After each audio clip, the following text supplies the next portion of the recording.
हाय दोस्तों, मैं अनिल आप सभी को बिहार बोर्ड 2024 के कक्षा 10 के विज्ञान के प्रश्न पत्र में पूछे गए प्रश्नों का एक्सप्लेनेशंस के साथ हल करा रहा हूँ, जिसमें यह सेकेंड शिफ्ट का प्रश्न पत्र है। देखिए, प्रश्न पत्र में 66 नंबर प्रश्न है। प्रोपेन का आणविक सूत्र C3H8 है। इनमें है ऑप्शन है ए 700 संयोजक आबंध, बी है 800 संयोजक आबंध हैं, सी है 900 संयोजक आबंध हैं, डी है 1000 संयोजक आबंध हैं। और मैं आपको बताऊं, इसका सही उत्तर जो होगा ऑप्शन डी होगा।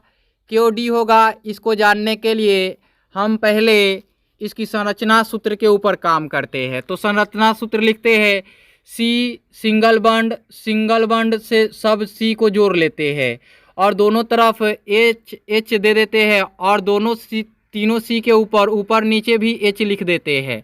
अब इनमें काउंट करते हैं, 1 2 3 4, ये 4 आबंध हो गए। अब पहले एच के ऊपर गिनते हैं, 5 6 आबंध हुए, 7 8 हो गए, 9 10 हो गए, टोटल 10 हुए। हमने पिछले वीडियो में एथेन के बारे में बताया था और वहाँ भी एक सूत्र बताया था कि n-1 और 2n+2 को ऐड कर लेंगे तो निकल जाएगा।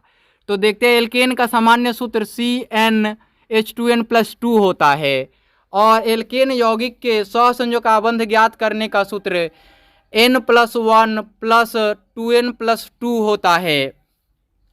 इस प्रकार समझ आया होगा कि इसका फॉर्मूला क्या होगा। प्रोपेन में सहसंयोजक आबंध की संख्या ज्ञात करने चलते हैं। तो देखते हैं 3-1, क्यों? चूँकि यहाँ पे 3 कार्बन है, अर्थात कि n का मान कार्बन से हम ज्ञात करेंगे।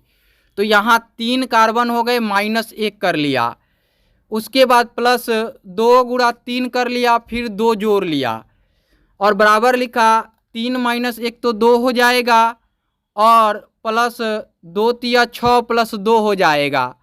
अब 2 और +8 लिख देंगे और टोटल हो गया 10। इस प्रकार से अब हम इसकी संरचना सूत्र से बता रहे हैं एक शॉर्टकट तरीका। आप लिखेंगे C3H8 और H के पास जो क्या है नंबर है, उसमें C के पास दिए गए नंबर से 1 घटा करके ऐड कर लेंगे। तो C से 1 घटाएंगे, C 3 है तो 1 घटाएंगे तो क्या बनेगा, 2 बनेगा। तो 8 और जोड़ 2 कर लेंगे तो टोटल क्या बनेगा, 10 बनेगा। इस प्रकार से आप डायरेक्ट इसको निकाल सकते हैं। किसी भी एल्केन यौगिक में, एल्केन यौगिक कोई भी हो, कार्बन परमाणु की संख्या 1 हो, 2 हो, 3 हो, 4 हो, 5 हो, 6 हो, 7 हो, 8 हो, कोई फर्क नहीं पड़ता। जैसे एथेन में आपने देखा था कि एथेन के सहसंयोजक आबंध की संख्या 7 हुई और 7 कैसे हुई थी? चूँकि उसका जो संरचना सूत्र होता है या आणविक सूत्र जो होता है C2H5 था, है ना। C2 और H6 था, 5 नहीं 6 था, और 6 था तो 1 घटा लिया था। C2 था तो 1 घटाया तो 1 हो गया और H के पास 6 था तो जोड़ दिया तो 7 हो गया। या संरचना सूत्र के आधार पर उनके फॉर्मूला से निकालते हैं तो 2 - 1 + 2 × 2 + 2 और 1 + 4 + 2 करके निकालेंगे तो 7 आ जाएंगे। इस प्रकार से ये प्रश्न समाप्त हुआ।